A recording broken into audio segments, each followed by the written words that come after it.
आवाज महाराष्ट्राचा।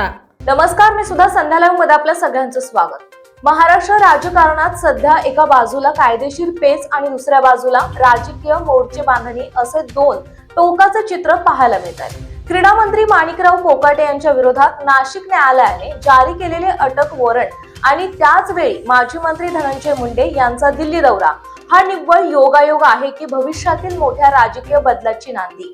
नाशिकच्या गाजलेल्या सदनिका घोटाळा प्रकरणात क्रीडा मंत्री माणिकराव कोकाटे यांच्या अडचणीत कमालीची वाढ झाली।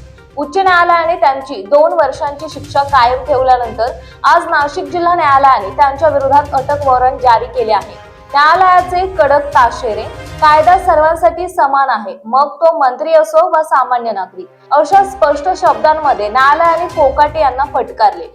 कोकाटे यांच्या वकिलांनी ते रुग्णालयात असल्याचे सांगितले, तर याचिकाकर्त्यांनी कोकाटे मंत्रिमंडळ बैठकीत उपस्थित असल्याचा दावा केला। वैद्यकीय पुरावे नसल्याने न्यायालयाने कोकाटे यांचा युक्तिवाद फेटाळून लावला। 2 वर्षांची शिक्षा कायम राहिल्याने कोकाटे यांची आमदारकी आणि मंत्रिपद धोक्यात आले आहे। उद्या 18 डिसेंबर रोजी उच्च न्यायालयात होणाऱ्या सुनावणीवर त्यांचे राजकीय भवितव्य अवलंबून आहे। एकीकडे महायुतीतील एक मंत्री कायदेशीर कचाट्यात अडकले असताना दुसरीकडे अजित पवार गटाचे दिग्गज नेते धनंजय मुंडे दिल्लीत सक्रिय झाले आहेत। त्यांच्या या दौऱ्याने राजकीय वर्तुळात अनेक तर्कवितर्क लावले जात आहेत।